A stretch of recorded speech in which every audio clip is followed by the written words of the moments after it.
Annick Ballet, pour moi, c'est la doyenne, c'est la dada, et puis c'est la maman, c'est l'amie, c'est la consoeur, c'est la collègue, celle avec qui on a vraiment envie d'être à tout moment. Les débuts avec Annick n'étaient pas faciles.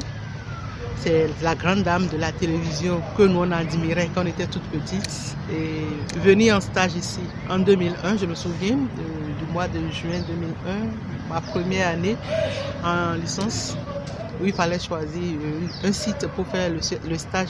J'ai été envoyée à la télévision nationale. Et les mains dans lesquelles on m'avait confié comme maître de stage, c'était les mains d'Annick Ballet. Très rigoureuse. Était une dame que tout le monde craignait.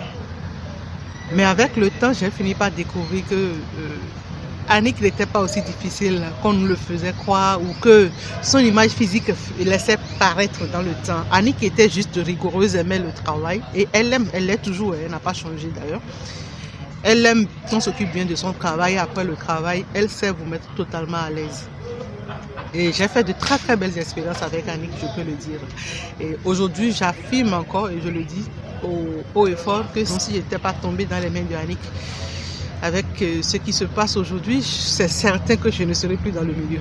J'étais venue pour juste un mois de stage. Et quand j'ai commencé avec Annick, j'étais toute jeune, je rentrais à peine dans le métier. Et pour nous, c'était de l'amusement. On ne voyait pas réellement la portée de la chose. Et notre première sortie, je l'ai accompagnée et je devais la suivre au pas.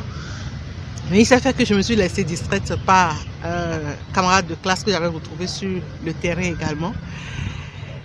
Et du coup, après, j'ai vu que Annick n'était pas du tout contente. Elle avait changé de mine avec moi, mais je me demandais, mais qu'est-ce que j'ai fait? Annick ne me parlait pratiquement plus. Et cette journée, j'ai fini en larmes. Et je m'étais dit que c'était fini pour moi. Tout le monde disait, ben, si Annick est fâchée contre toi, c'est fini. Là, ça me faisait davantage peur. Alors, qu'est-ce que j'ai fait? Je me suis concentrée et j'ai commencé à la suivre totalement au pas.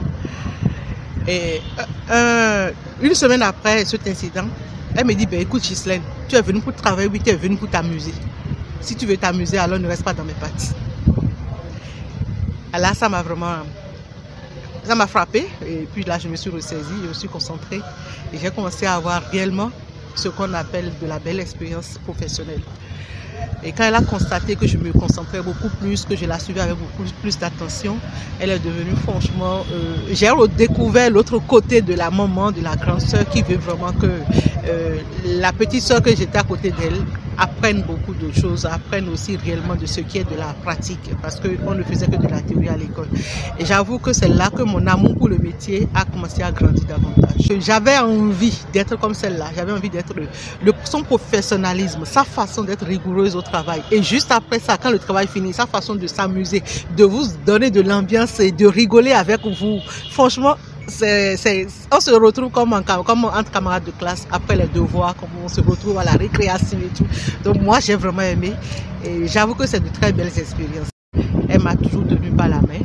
Quand elle se fâche, il n'y avait pas moyen de se rapprocher d'elle tant qu'elle-même n'a pas trouvé le temps de se calmer. Alors là, mais je trouve qu'elle a beaucoup changé. Sinon que si j'avais un conseil à donner à Annick, c'était juste qu'elle tempère